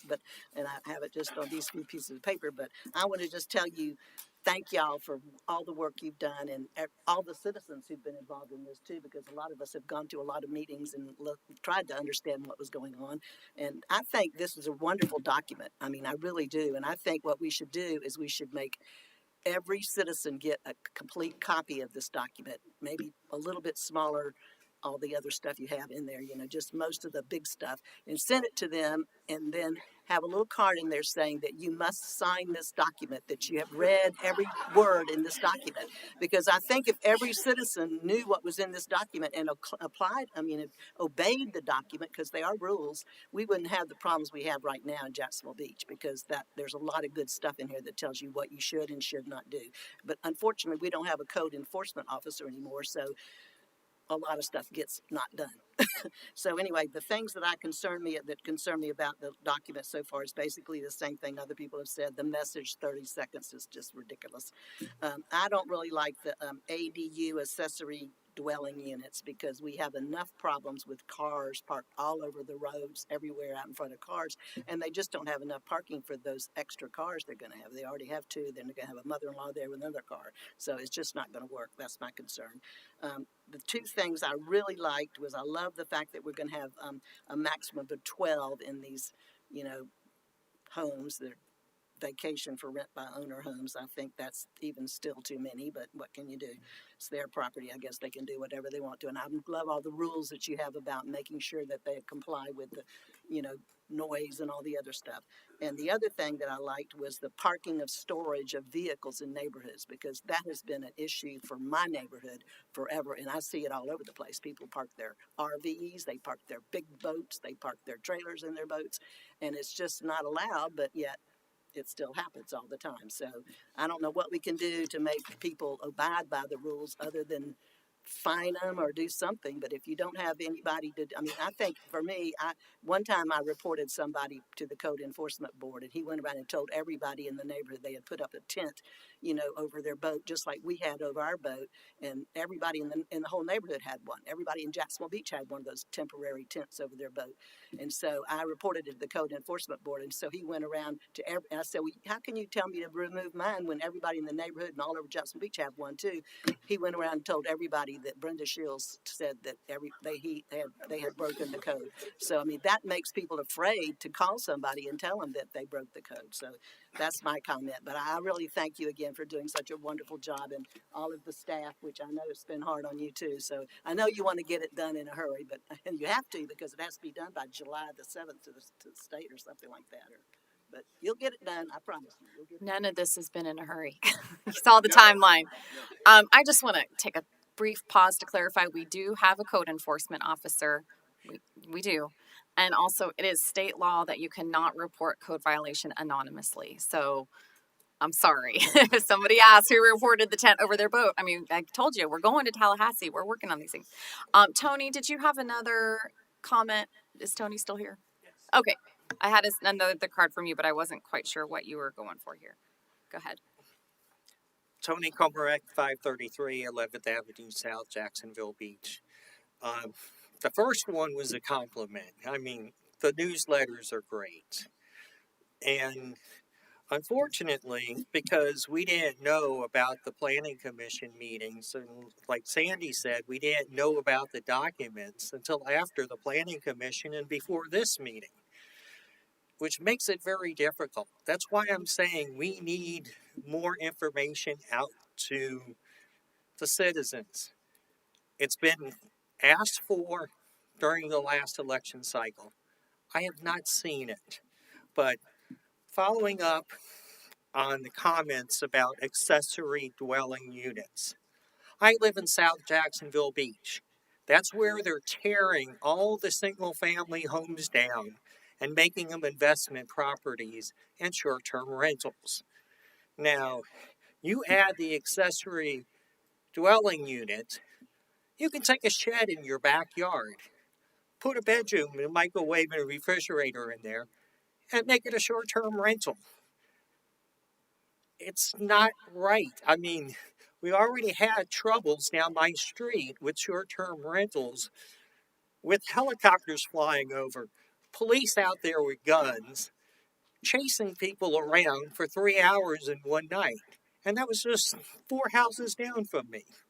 Short-term rentals are a problem, and the accessory dwelling units will only make it worse, because investors will buy these houses and then put a hotel room in the back. Anyways, I want to say, Heather, you did a really good job on the document. And about the blue green or the blue white, what's confusing to the citizens, you have to compare. This was in the old code.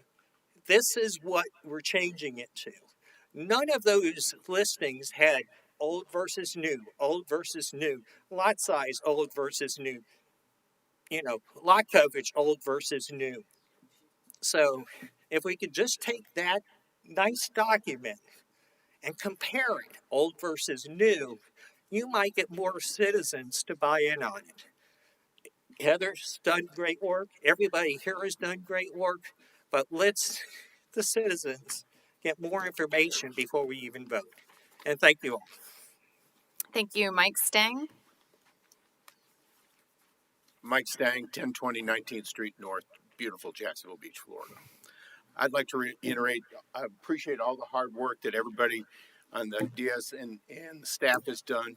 But we have a little bit of a problem that's underlying with all this, and it's just been brought up.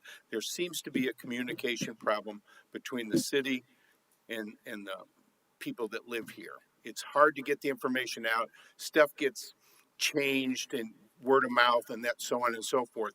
And I know it's a problem now that we've lost the beaches leader. It's even more of a problem. I'm asking you to defer so that the citizens can look at this document a little heavier. Even the Planning Commission recommended deferring. So I think we should go with that, and maybe we can get this thing across the finish line and make everybody a little bit happier. Thank you very much. Into the end zone. I got it now. I got it now. Oh, sorry. No, yours is good too. I'm going to put that in the document. Finish line though, Donna Marathon. We've got races on our mind. Kathleen Lewis. Hello, my name is Kathleen Lewis. I live at 24 31st Avenue South, Jacksonville Beach, Florida.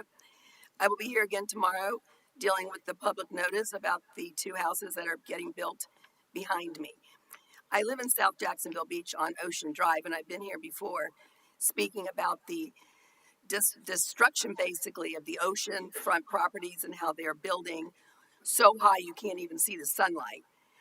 And so when they're going to be changing the percentage of coverage, I'm with the other lady that wants to know, is that the house or is that the house with the patios and the lanais and everything else that's going to be included so that these are now backed up totally against your own property line and basically your neighbors are living in your yard. So I will be, I guess, asking that. If that's the answer, if you have an answer today, that would be helpful for me. But I would like to just say one thing to you. I am hoping that you are all going to be good stewards of the environment, of Jacksonville Beach, and of the residents here by not just giving variances willy-nilly to people that are profiting off of it instead of living here. Thank you. Thank you, Ms. Lewis. Michelle Tipton.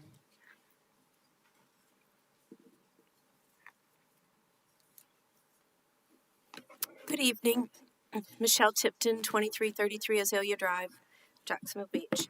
I applaud the three of you that initially stood up to pause on this. I think transparency has been a continual issue between the city council and the citizens. And the action that you're taking tonight is showing that you're going to start making changes in that. The problems with the communication via the websites, the summary was up, then it was down. There were changes, and I guess that's one of my questions is, I was not able to attend all of the meetings, but reading through notes, there were multiple things that were not discussed in many of these workshops. And then all of a sudden they were in the summary. So I'm really curious as to how we went from it not being discussed to being added. Is that normal protocol? What was circumvented? What changed? How did that happen? I brought this book because this is just over the number of pages in the LDC. So I'm really curious. Somebody noted that they read it. I'm really curious how many of you actually read all the pages. I mean, this is a document we're going to be living with for a very, very long time, and I appreciate you pausing and doing that. There's a lot of good things in there. The reduction in numbers for the Airbnb, thank you. You know, there's so many things in here that we're doing that are so, so important. but we've got to sit down and work on the basics of engaging the citizens in communication. And tonight, I think, and I credit you for taking the first step and pausing and making sure that happens. So thank you very much. Thank you, Ms. Tipton. Fernando Meza, joining us from the other side of the dais. Fernando Meza, 1621 6th Ave North, Jacksonville Beach, 32250. Obviously, I have some questions. I also didn't have a chance to look at the document. I went in, couldn't get the link to upload, so I haven't been able to read it as much. Obviously, Heather knows my concerns with the ADUs. But I'm looking forward to the workshop, and I think deferring it will be good. This is a big item. We started this, 2021, finally it's here at the end zone, and I feel like you guys called a timeout, delay of game. I do have some questions, but I'll bring those questions and concerns at the workshops. If and when that date is brought up, I hope it's a good day to have the council meeting or the workshop that doesn't tie up to a holiday. I know you guys have a council meeting on March 17.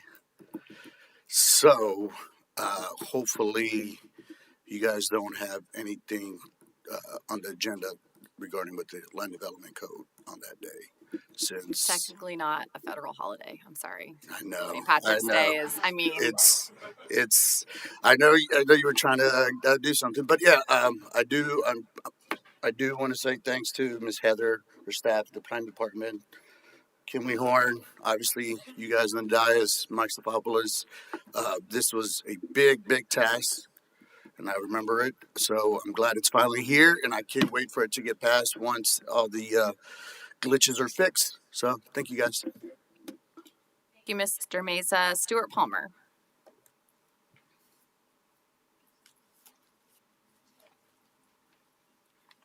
Thank you, Mayor. Thank you, council members. Stuart Palmer, 19 9th Avenue North, Jacksonville Beach. We also appreciate all the work that's gone into it. The amount of detail is indeed mind-boggling. Our concerns mostly deal with the communication and the outreach.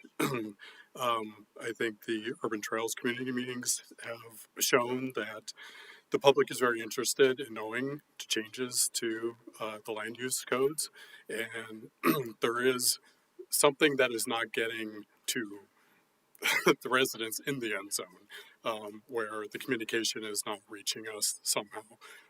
There are people in our community who are getting newsletters, trying to get the information out, but there's a lot of people that just have no idea about any of this, like us until last week. We do have some specific concerns and questions, which we will bring up at the workshop also. By reducing the lot sizes and the water permit requirements, how is the city proposing to deal with the existing flooding issues that are in some of the neighborhoods? By changing some of the requirements to align with your existing buildings and lots, it seems like you're opening the door for variances beyond these relaxed regulations. So we're a little concerned about that. Question about the relaxed downtown parking regulations. Are those going to exacerbate the existing parking shortage? We live at 9th Avenue North. We have people from Margaritaville parking in our parking lot. People have near fist fights in our parking lot as soon as April hits, as soon as the weather gets nice.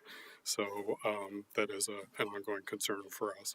I think without having fully digested the code, because we haven't had a chance to read all 300 pages, we really want to know what's the upshot of all this. What does all this mean? You know, yes, we're changing lot sizes. What is the repercussion of that? And I think that would be very useful to present. The presentation here was very helpful, but you know, what does this mean for the residents? So thank you all. Thank you, Mr. Palmer. Robert Welton, I think he left.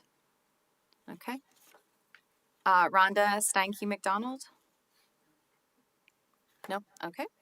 That is the last speaker card. Mr. City Attorney, if you could give us some recommended language for a motion. So if you want to continue this, just with Florida statute on advertising, I'd recommend that The motion include the date, time, and location. And by all means, feel free to discuss this ahead of time on dates. Since you're all here, you could all talk. I'm not sure if you want to hold, how soon you want to hold the workshop. You all are here at the same time. You're in the sunshine, so I would just say take advantage of it. And when a motion is offered, I'd be glad to chime in if I see any legal deficiencies. Thank you. Thoughts on a date to hold the first hearing?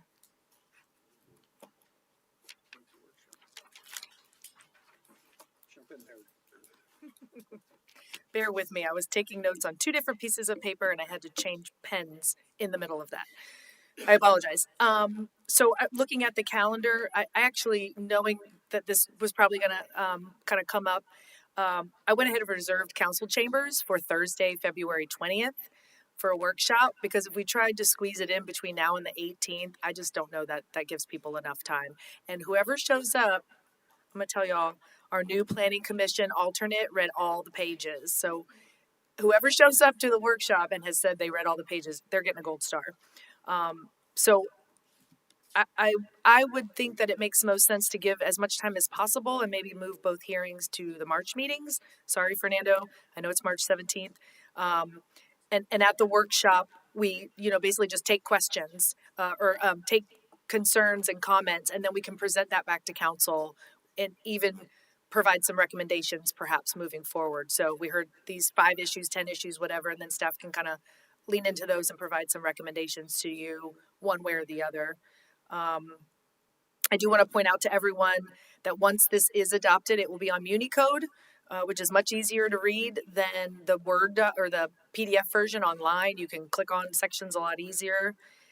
And there's some other stuff that I can address, but I'll probably save it for the workshop. It's really just more kind of questions that came up that I made note of. So that would be kind of my recommendation for scheduling. Thank you. Ms. Golding? I appreciate Heather suggesting the workshop date because I think we needed that first before we could decide on a public hearing date. And I would also suggest that instead of the workshop just be taking questions, that you be prepared to discuss some of these things like the ADUs and, the changes in lot sizes and that sort of thing that I think could help people better understand the impact or the improvements that so I think that there's some areas that you guys probably know are areas that are different, the parking reduction, those kinds of things that you can at least talk to and explain, but also give the community opportunity to ask questions too. But I fully support, I think we should move the first public hearing to the first council meeting in March. So I'd be willing to take recommended language for a motion. Would that be to continue the public Let me hearing finish to March? council comments before Okay. we move to a motion. Mr. Wagner?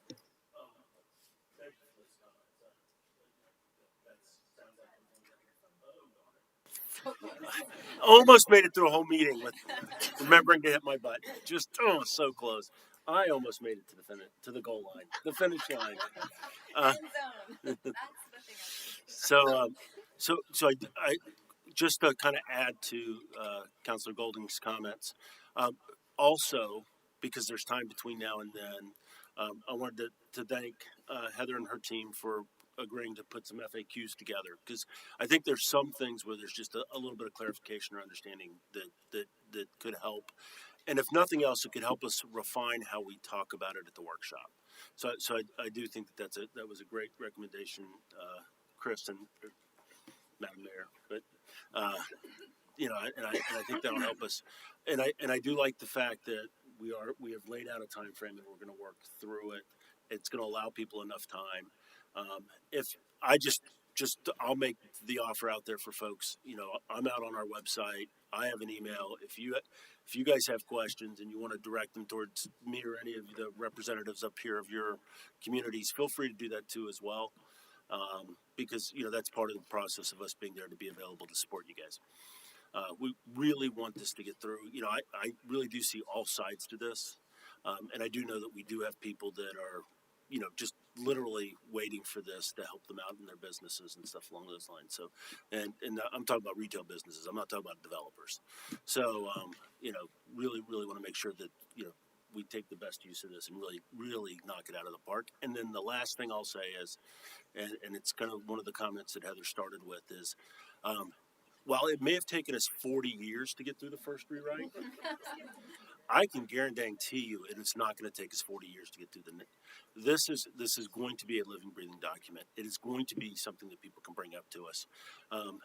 I take to heart, and I've been very passionate about some of these communication and transparency issues. I really do. I love the fact that I heard all that because I really do think it's not one of our greatest opportunities. And so part of that is that when we hear folks, we have to respond to them. It's not just giving an opportunity to talk. It's walking away feeling like you got heard. And so I really do thank everybody for here. We'll get through this process, and we'll end up in a much better place. Thank you. Thank you, Mr. Wagner. Mr. Horn? Right as I hit my microphone, I started to cough. Thank you, Councilman Wagner, Councilwoman Golding, for your comments. I fully agree. Yes, I'm a cup half full kind of guy. I think we're on the right direction here. I'm also trying to figure out where the rest of whatever was in the cup went.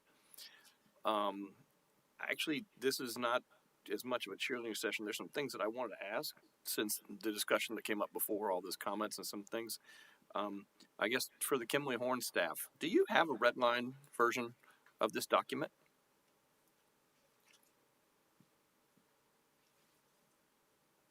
That's okay. Blair Knight and Kimley Horn. We do not have a full red line version of it. We have pieces and parts. If we had a full document, it would be so messy. If you've ever worked in a 300-page red line document with moving sections, it would break. The Word document wouldn't work. So we have sections, and it's very messy and confusing. So how do you keep track of the changes in 320 pages? Well, we have our pieces, the red lines in between each section. So we have that. We do not have a full copy. Okay. I have a red line version that was provided me by a citizen that just basically cut and pasted something from a Word document and put it in there. And it's not perfect, but it's there. I mean, there's options there. I want to ask, this is for Director Ireland. This was brought up earlier that the sign issue, I don't remember that coming up in one of our discussions, in one of our public meetings, and yet at the same time, it was also diverted and disapproved by the Planning Commission 4 times. So how did that end up in the document? Let me answer the first question you had for Kimley Horn first. Sure. Because this has been being worked on for over 2 years almost at this point in time, changes happened a little bit at a time. So once changes happened to one section, staff reviewed them. We said, yes, these are good. No, these we need to tweak, whatever. They got accepted. We moved on kind of to the next section. But we went back into every section of the code multiple times because every workshop, every hearing, every briefing, we had new information. We had more information. We had gone this way with setbacks, and then we went back that way. So that document that you're talking about, it doesn't exist because it would have multiple layers of changes. It'd be 1,000 pages. It'd be multiple colors. My eyes are crossed looking at the non-red line version. I can't imagine anyone trying to review something like that. The version that you were sent, the version wasn't really a version of the code. It was because I've seen it. Oh, it was It was difficult to read. questions that there were some changes in there that were kind of blanket things like we're going to change this throughout, different like reference points and stuff. But it was more the first thing that we got from Kimley Horn with a bunch of questions moving forward. But it was so early on, it is nowhere near to what we have today. The digital sign thing, I'll take that. That's on me. It was one of those things. First, I was not here for the Planning Commission hearings, so I was not aware of any of that. And we have heard from the business community that has these. And by the way, there's 9 in the city. 2 are inoperable at the moment, but there's 9 citywide. I actually drove around on 3rd Street and Beach Boulevard today to count them. And so we had heard from a lot of people that 24 hours was too short. That or I'm sorry, too long. That applies to our sign too. So if we want to share more than one message a day, we can't do that. I had this conversation with our communications manager today because that new digital message sign was installed today, and he was asking me questions. I'm like, nope, once a day. So we don't have a preference either way. Again, it's a suggestion, just like everything else. You know, I would recommend something shorter than 24 hours. What that is really up to you guys. 24 hours to 30 seconds is a big swing. Sure, yeah, I understand that. And I think about, you know, the restaurant that wants to advertise their lunch specials and then change it for their dinner specials and a Valentine's Day special or what have you. Once a day is really tough. And I think, you know, I didn't count the ones for the gas stations that have the price or clocks and things, temperature, things like that. But just the 9 that we have now are the ones that we've heard from. Why can't I change it more often? So I'll own that one. I did change that. I don't think it was something we discussed at a workshop. Everything else that we have. Okay. And again, also outside dining at 75%. That was brought up by Councilwoman Golding. That I've gone through this document once. I'm in my second.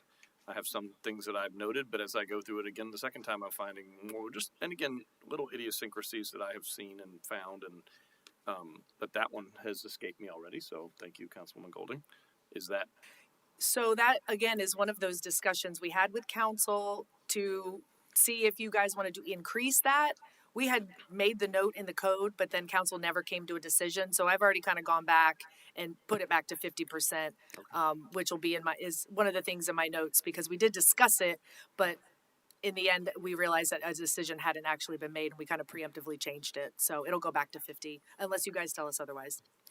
And, several people made the comment, and I think even some staff made the comment that reading this, if you are not somebody who writes code like this on a regular basis, which I am not, it is a difficult read.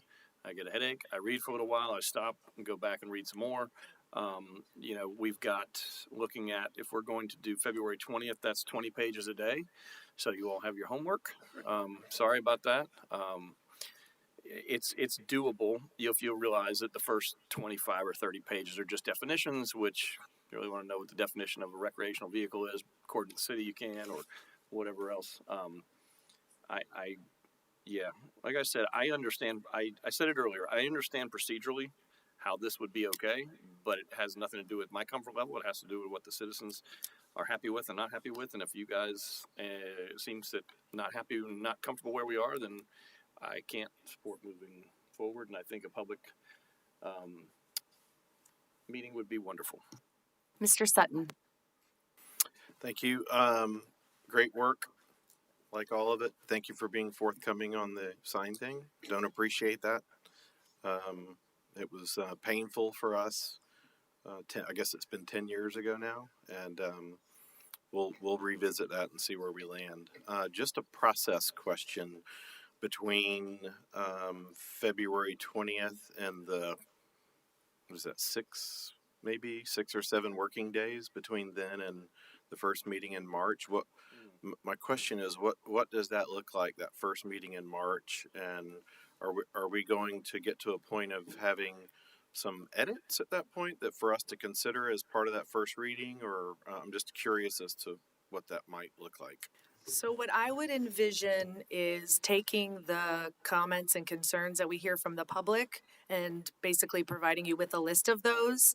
And then if we have a recommendation on it, providing you that at that time. So it would kind of be the concern and any recommendation that staff has.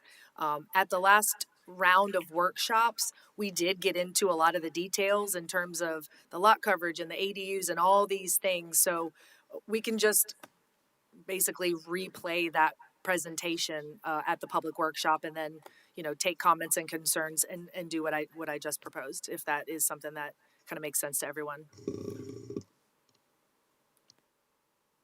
You good? Is Golding revisit, or were you ready to we're ready for a motion if you Just a quick revisit. For the benefit of the ladies, I believe it's Ms. Lewis and Ms. Rhodes who had asked about the 50% lot coverage. I think we can answer that tonight because that was a question that I had asked Heather. So Heather, if you want to answer it or I can answer it, but go right ahead. No, Councilwoman Golding, I want you to answer. Okay, let me Why don't take you a take shot. a stab at it, and then Okay, let me take I'll a shot jump at in. it. The way This I is understand it, that the 35% is the house and the driveway. 15% is anything additional. Might be pool, patio, might be sidewalks, might be a shed or an accessory structure that's in the back. So the house and the driveway will be limited to 35%. Is that correct? You got it. Except if they're asking for a variance to increase it. That's what's happening. And that's tomorrow. And so that was a question I had asked Heather too, and that's something I think probably takes a little more explanation maybe in the workshop. Sure. All right. Or do you want to try? I could address it now. So yes, of course, somebody would be able to request a variance. But one of the things that was done in the new version of the code was to decrease the minimum lot sizes to be more in line with what we actually have out there. So it will be more difficult to demonstrate a hardship if you have a conforming lot. We're going to have 3,000 square foot lots that were platted in 1929 that are going to need a variance to put anything on there except a shed. So we're not going to be able to eliminate variances completely. That's just not doable in a community like this where it's been platted out for so long and we're 96% built out. So we can't eliminate them completely, but this new code, it'll be a little bit harder to demonstrate a hardship, but I don't think that will be necessary if we've increased the lot coverage or the impervious surface to 50%. That's what people are asking for, and that's what people are getting is, I have my house, I need a pool, I want a pool, I live in Florida, it is my right, per the Florida Constitution, to own a pool. But you did get, I think it is. And can I just address the ADU comment again? Because there's a tremendous amount of confusion. We talked about it with you guys so many times, but I just want to reiterate, and we'll reiterate it at the workshop, that what we have proposed is allowing ADUs or accessory dwelling units only in multifamily zoning, only on property that is currently contains a single family home. It would have to meet the criteria that are listed in the conditional use section of the new code, including there has to be a minimum lot size. They will have to require a parking space. So that section, it doesn't allow it in single family zoning districts, only the two multifamily zoning districts, and only in conjunction with an existing single family. I just wanted to clear that up because I know there's been some confusion.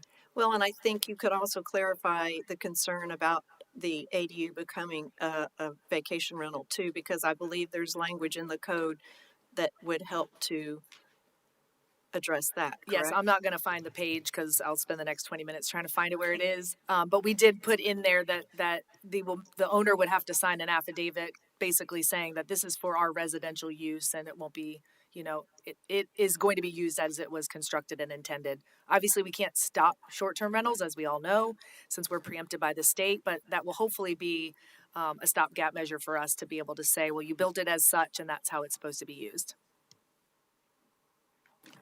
Okay, thank you, Heather. We had another light come on, so hold off on the motion. Mr. Wouters? I've heard a lot of residents express concerns about their neighbors living right basically in their yard.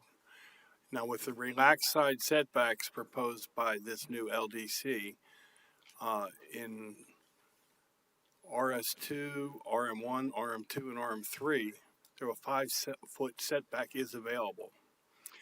And I have seen Board of Adjustment meetings where the variance is granted, but sometimes it doesn't seem, the hardship is self-imposed. So I hope that we can work on that issue together collectively. Thank you. And Mayor, can I just kind of address that? One of the things we found in our analysis of all of the lot sizes is that a big majority of our lots are 50 feet wide, which is very, very narrow. And so a lot of our variances were requesting smaller setbacks so they could fit the house on the lot. But again, the hardship will be more difficult moving forward to demonstrate with this new code. Mr. Horn? ADU criteria starts on document page 84. In the PDF, it's page 87 of 318, section 34-558. You cheated because you could word search. You ain't trying, I'm just saying. I I think the ADU and also the lot coverage, I'm glad those came up today and that we went ahead and addressed them because those are two really good examples of very robust discussion. And for example, the 35% lot coverage, at first we talked about that just being the roofed structure, but then we went back and added the required driveway. So if whatever driveway you are required to have as part of your property, that would be part of that 35. So the 15 is for that extra stuff.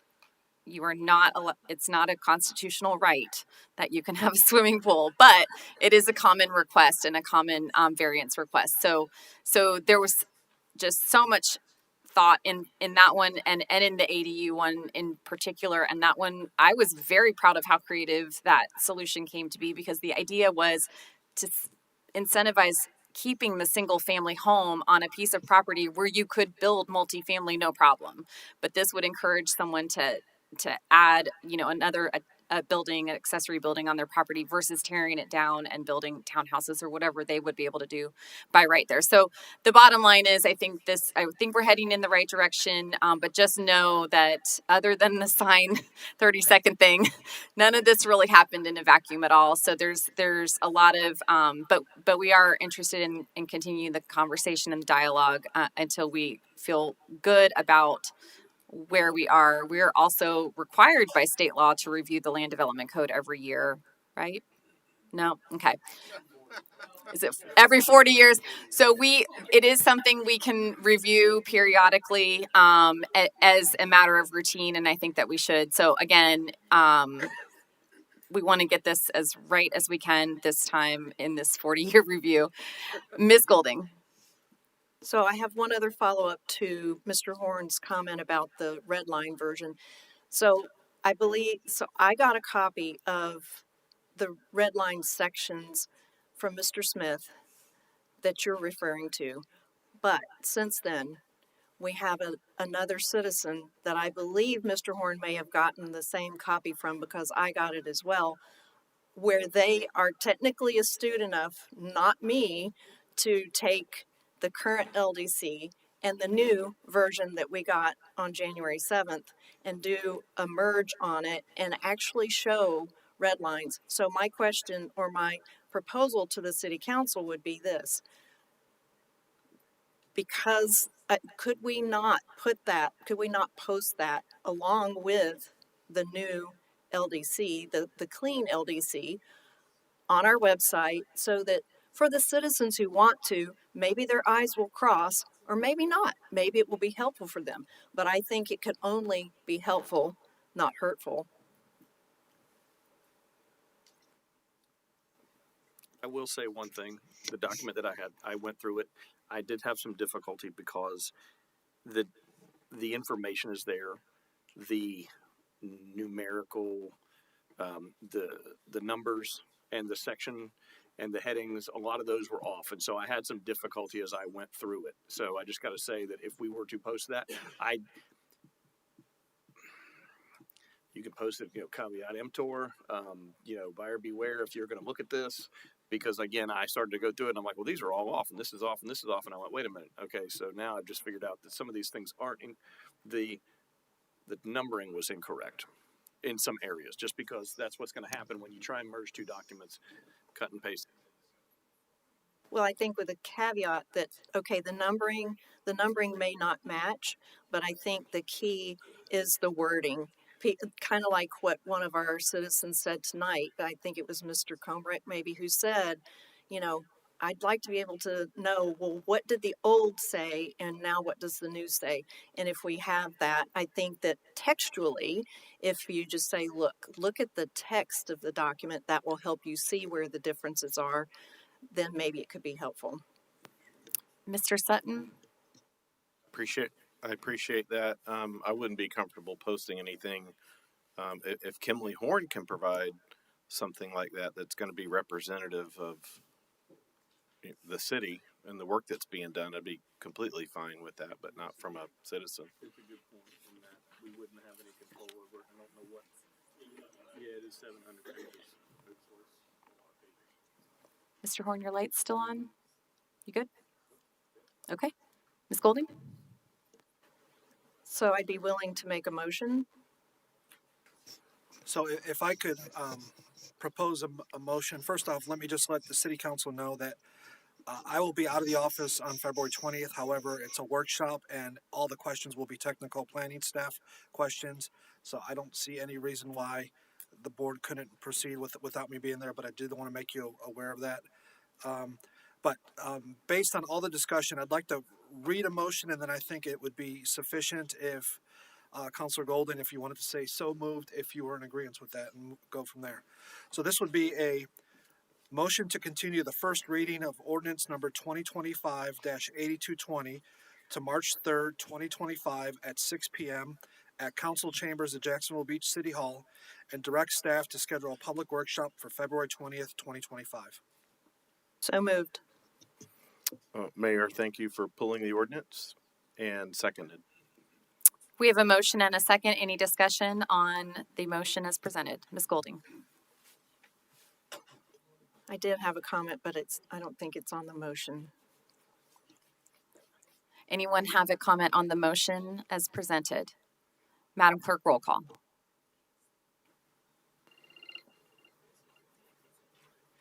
So many new noises with this thing. Councilmember Wouters, No. Councilmember Golding, Yes. Councilmember Horn, Yes. Councilmember Sutton, Yes. Councilmember Wagner, Yes. Mayor Hoffman. Yes, motion carries. Motion for adjournment. I move that we adjourn. Second. We have a motion and a second. All in favor signify by saying aye. Yep. Aye. Any opposed? Thank you. Have a good evening. Wow.